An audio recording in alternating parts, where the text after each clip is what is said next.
नमस्कार, राम राम। आज एक बार फिर से अरावली बचाओ मुहिम और पर्यावरण बचाओ अभियान की बात होगी। इस प्रोजेक्ट को अगर हम ध्यान से देखें तो ये स्पष्ट पता चल जाता है कि ये एक एजेंडाधारी अभियान था, जिसे कि अपने निजी हित के लिए कुछ लोगों ने प्रचारित किया, करवाया और एक बड़ी संख्या में लोग जो है इसके बहकावे में आकर के छाती पीटने लगे कि क्या हो रहा है, अरावली का विनाश हो रहा है, अरावली सेव अरावली, ये करो, वो करो। लेकिन आप ध्यान से देखें तो एक देश के नागरिक के रूप में हमारी क्या ज़िम्मेदारी है, हमारा क्या दायित्व है। आज बड़ी संख्या में लोग जो है रुदन कर रहे हैं, मैं सबको देख रहा हूँ, बड़े-बड़े लोग हैं, कवि लेखक हैं, पर्यावरणविद हैं, तमाम ऐसे लोग हैं जो जुड़े हुए हैं और रुदन कर रहे हैं। लेकिन मैं इस देश को घूमते हुए देखता भी हूँ, एक सामान्य नागरिक होने के नाते देखता हूँ कि हमारे साथ वाले लोग या हमारा अपना आचरण कैसा होता है। जब हम कहीं घूमने जाते हैं तब हमारा कैसा व्यवहार होता है। ये एक सत्य है कि हिमालय का एक बहुत बड़ा हिस्सा जो है इन पर्यटकों के कारण, जो कथित सैलानी हैं इस देश के, जो कि तफरीह या मूड फ्रेश करने के लिए जाते हैं, उनके कारण बहुत अधिक नुकसान हो चुका है। हमने तब नहीं कहा कि सेव हिमालय। आप जितने भी पॉपुलर हिल स्टेशंस हैं, चाहे शिमला हो, मनाली हो, रोहतांग पास हो, लेह हो, लद्दाख हो, कुफरी हो, नैनीताल हो, मसूरी हो, कोई भी हो, आप वहाँ जा कर के देखिए कि क्या दुर्दशा कर रखी है इन पर्यटकों ने, कैसी स्थिति बना दी है लोगों ने। अभी पिछले दिनों जब दिल्ली और इसके आसपास के क्षेत्र में स्मॉग फैला था, तब यहाँ से बहुत बड़ी संख्या में लोग उठ-उठ करके इन पर्वतीय प्रदेशों में जा रहे थे और इन्होंने बड़ी-बड़ी गाड़ियाँ ले जाकर हज़ारों की संख्या में पूरी सड़क को चोक कर दिया था। तब इन्हें ध्यान नहीं आया कि हमारे कारण पर्वतीय प्रदेशों में प्रदूषण फैल रहा है, क्योंकि हम बड़ी-बड़ी गाड़ियाँ लेकर के आए हैं। अब ऐसा तो है नहीं कि गाड़ियाँ कार्बन एमिशन नहीं करती हैं, वो करती तो हैं। और प्रदेश पहाड़ पर जब हम जाते हैं तब ऑब्वियसली उसके इंजन पर अधिक दबाव पड़ता है, तो वहाँ पर प्रदूषण अधिक फैलेगा। तब इतनी बड़ी संख्या में इन छोटे-छोटे हिल स्टेशंस में जब हज़ारों की संख्या में गाड़ी लेकर के लोग पहुँच जाते हैं, तब क्यों नहीं विचार करते अपने देश के बारे में, तब पर्यावरण के बारे में क्यों नहीं विचार करते हैं? आप घूमने चले जाइए यहाँ के पर्यटक स्थलों पर। मैंने एक प्रोजेक्ट के तहत काम किया था भारत के प्राचीन मंदिरों पर, चंबल और बुंदेलखंड। मेरा अपना प्रोजेक्ट था, किसी के द्वारा दिया गया नहीं था। मैं घूम-घूम करके उन मंदिरों को देख रहा था और मैंने कुछ लेखन किया उस पर। तब मैं ये देख करके बहुत ही दुःख और पीड़ा से भर जाता था कि उन ब धरोहरों को कितना जो है विनष्ट किया गया है हमारे पर्यटकों के द्वारा। जो पहले तोड़ा-फोड़ा गया वो तो आक्रमणकारी थे। लेकिन उसके बाद आप चले जाइए इन राजे-रजवाड़ों की हवेलियों, इनकी पौड़ियों के पास, ये घाटों के किनारे कितनी गंदगी फैलाते हैं।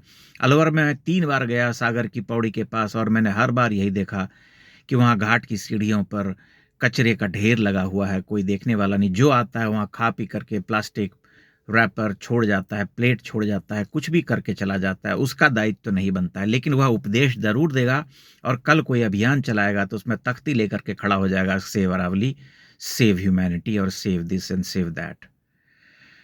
पिछले दिनों अगर आप अखबार पढ़ते हैं तो आप ये भी समझ में आपको आया होगा कि आदरणीय सोनिया गांधी जी इन दिनों पर्यावरण पर लेख लिख रही हैं, पर्यावरणविद हो गई हैं वे। उनकी सरकार में कितना नुकसान किया गया था पर्यावरण का, इसके बारे में बताना आवश्यक है। जयंती नटराजन नाम की एक महिला थीं, जो सुप्रसिद्ध हो गई थीं जयंती टैक्स के नाम से, क्योंकि उन्हें दे करके कुछ भी उत्कोच कोई भी टेंडर पास करा लिया जाता था।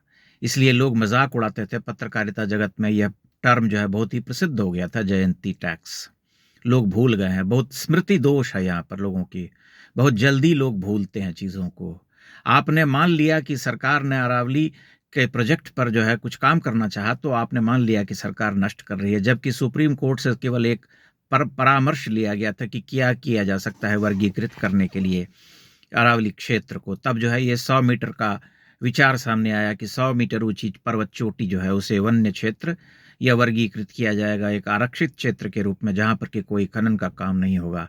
लेकिन लोगों ने इस पर विचार नहीं किया कि 100 मीटर जब कहा जा रहा है तो जो उसका बाउंडिंग काउंटर्स है, जो कि उस भूमि से लगा हुआ पर्वत का पूरा क्षेत्र है, उसके साथ-साथ आने वाली पर्वत चोटियां भी सुरक्षित रहेंगी। बार-बार पर्यावरण मंत्री ने यह स्पष्ट रूप से कहा कि 90% क्षेत्र जो है वो खनन से मुक्त है, लेकिन ऐसा नहीं माना गया, क्योंकि इस प्रचार तंत्र ये प्रचारित कर दिया कि यहाँ पर जो है लोग नुकसान करने वाले हैं, अरावली को नष्ट करने वाले हैं। धीरे धीरे सत्य सामने आ जाएगा और तब लोग मानेंगे कि ये जो प्रोटेस्ट है, ये भी वही प्रोटेस्ट है जो कि पहले इस देश में होता रहा है पिछले 4-5 वर्षों में, कभी ट्रैक्टर लेकर के, कभी ये लेकर के, कभी वो लेकर के, और एजेंडाधारी लोग इसे जो है आगे बढ़ा रहे हैं, क्योंकि उनको पता है कि किसी न किसी तरह से कैसे किस तरह से सरकार को बदनाम करें, यही उनका एकमात्र उद्देश्य है। महत्वपूर्ण ये है कि एक देश के नागरिक के रूप में हम कैसा विचार रखते हैं, हम अपनी सोच कैसी रखते हैं, हम क्या करते हैं, हम इस देश को क्या ऑफर कर रहे हैं, हम क्या दे सकते हैं एक नागरिक होने के नाते। प्रधानमंत्री ने पिछले कई वर्षों में जो है स्वच्छता अभियान का एक चलाया और देश में जो है अग्रेसिवली, आक्रामक रूप से सभी क्षेत्रों में, छोटे छोटे कस्बों में, शहरों में ये प्रचार किया गया कि हम जो है साफ सफाई का ध्यान रखें। कुछ दिनों तक वह सब कुछ ठीक चला, रेलवे में भी बहुत सफाई देखने को मिली, लेकिन धीरे धीरे सब ढीला पड़ गया और आज स्थिति यह है कि रेल में जो वहाँ के जो लड़के होते हैं, जो रेल के पेंट्री में काम करते हैं, और सबको जो जो वेंडर्स होते हैं, वे सब जो प्लास्टिक कचरा जो जमा होता है खाने पीने का, उसे दिल्ली के बाहर आने पर, दिल्ली के सीमावर्ती क्षेत्र में उसे डंप कर देते हैं ये लोग। कई बार मैंने इनको स्वयं डांटा है यात्रा करते हुए कि तुम ये प्लास्टिक कैसे फेंक रहे हो चलती ट्रेन से। जहां पर कि व्यक्तिगत जिम्मेदारी नहीं है, कोई अपना कोई दायित्व नहीं है, वहां इस पाखंड का कोई अर्थ नहीं कि हम छाती पीटें और यह कहें कि हमें सब कुछ साफ सुथरा चाहिए, ये पहाड़ बचाओ, वो पहाड़ बचाओ। जब हम पहाड़ पर जाते हैं तब हम इस बात का ध्यान रखते हैं। शिमला मनाली घूमने जाने वाले लोगों से आप पूछिए, वहां के होटेलियर से आप बात कीजिए, वे बताएंगे आपको कि ये लोग जब आते हैं तब वहां पर पानी की किल्लत हो जाती है, पानी की कमी पड़ जाती है, क्योंकि एक एक व्यक्ति 4-4, 5-5 बाल्टी पानी का इस्तेमाल करता है। राजा महाराजा लोग होते हैं, उससे कम में काम नहीं चलता। मैं आपको एक व्यक्तिगत अनुभव बताता हूँ। गर्मी के दिनों में से पहले पिछले वर्ष मार्च के अंत में मैं कहीं मध्य प्रदेश में गया था। बाहर का तापमान 32 डिग्री था। जैसे ही होटल के कमरे में घुसा, अटेंडेंट ने एसी ऑन कर दिया। मैंने कहा क्यों चलाया एसी? बोला आपको चाहिए नहीं? मैंने कहा नहीं चाहिए। बोला नहीं, चलाते हैं सभी लोग। मतलब लोग यह मानते हैं कि अगर हम होटल में रह रहे हैं, उसकी सभी सुविधाओं का उपभोग हमें करना चाहिए, चाहे गर्मी हो न हो, हम एसी चलाएंगे, क्योंकि होटल में हम पैसे दे रहे हैं। पानी हम जितना बहा सकते हैं, जितना शावर के नीचे घंटों नहा सकते हैं, उतना अच्छा। चाहे हम किसी ऐसे प्रदेश में क्यों नहीं गए हों जहाँ पर पानी की बहुत किल्लत है, भूमिगत जो है वाटर बहुत कम है, लेकिन हम होटल में रुक रहे हैं तो हम बहाएंगे पानी, हम मौज मस्ती करेंगे, हम सब कुछ खा पी लेंगे। तब इस एटीट्यूड के साथ रहने वाले लोग जो है कभी भी इस देश को स्वच्छ नहीं रख सकते, न प्रदूषण से मुक्त रख सकते हैं। इस देश में नदियों को, पवित्र नदियों को माँ कहा गया है, लेकिन आप नदी किनारे चले जाइए, आप देखिए किस तरह से लोग गंदगी फैलाते हैं। जलाशयों के पास जाकर के देखिए, कूड़े का ढेर लगा हुआ मिलेगा आपको। इसलिए हमारा अपना जो व्यक्तिगत आचरण है, वही इस देश को स्वच्छ और सुंदर बनाएगा और वही जो है इसे नष्ट करेगा। आप दिल्ली और आसपास के क्षेत्र में घूम करके देख लीजिए, कितनी बड़ी संख्या में यहाँ लोग प्लास्टिक का इस्तेमाल करते हैं। प्लास्टिक की बोतलें, पन्नियाँ सड़क पर उड़ती रहती हैं, टूटी फूटी बोतलें पड़ी रहती हैं, ग्लास, कचरा ढेर लगा रहता है रोड किनारे। सभी लोग ऐसे ही खा पी करके, दारू पी करके फेंकते रहते हैं सड़क किनारे। तब ध्यान नहीं आता कि पर्यावरण की रक्षा कैसे होगी। हर दिन 26,000 टन कचरा इस देश में जो है प्लास्टिक कचरा पनपता है, जिसका 40 से 50% रिसाइकल होता है, बाकी सब कुछ नाले में बहा दिया जाता है और वह सीधे जाकर के नदी में गिरता है। तब आप समझिए इस धरती का कितना दोहन कर रहे हैं हम, और आने वाले समय में कैसी विकराल स्थिति हो जाएगी। इसलिए हमारा अपना आचरण सबसे महत्वपूर्ण है, हम कैसे देखते हैं। हमारे उसमें कहा गया है कि आत्मवत सर्वभूतानि यह पश्यति स पंडितः।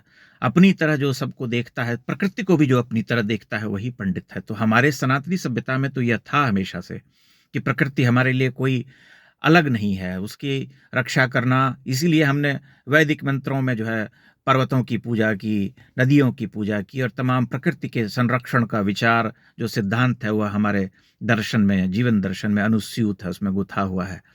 इसलिए हमें उसकी ओर लौटना होगा और विचार करना होगा कि हम कैसे इस देश को स्वच्छ रखें। इस पाखंड से नहीं काम चलने वाला है। आप हरियाणा में गुड़गांव से आगे बढ़ जाइए, आप देखिए भिवाड़ी के आसपास कितना निर्माण कार्य हो रहे हैं और लोग कितनी बड़ी संख्या में बड़ी बड़ी अट्टालिकाएं बना रहे हैं, तब उन्हें पर्यावरण का ध्यान नहीं आता है। आज के शहर में सोसाइटी फ्लैट्स में आप चले जाइए, मैं स्वयं भुक्तभोगी हूँ। हर 2 महीने पर कोई अपना फ्लैट तुड़वा करके उसे नई रंगत देता है, महीनों तक घिसाई का काम चलता रहता है सोसाइटी में, घर-गिर टाइल्स काटी जाती है, तब प्रदूषण नहीं फैलता है। तब लोग विचार नहीं करते कि ऐसा नहीं करना चाहिए। इसलिए सब कुछ जो है अपने आचरण से तय होता है और इस दुष्प्रचार से हमें बचना चाहिए कि सरकार जो है अरावली को नष्ट कर रही है, ऐसा संभव नहीं है। कोई भी सनातनी सरकार ऐसा कोई काम नहीं करेंगे, इस पर आपको दृढ़ विश्वास होना चाहिए। बहुत-बहुत धन्यवाद।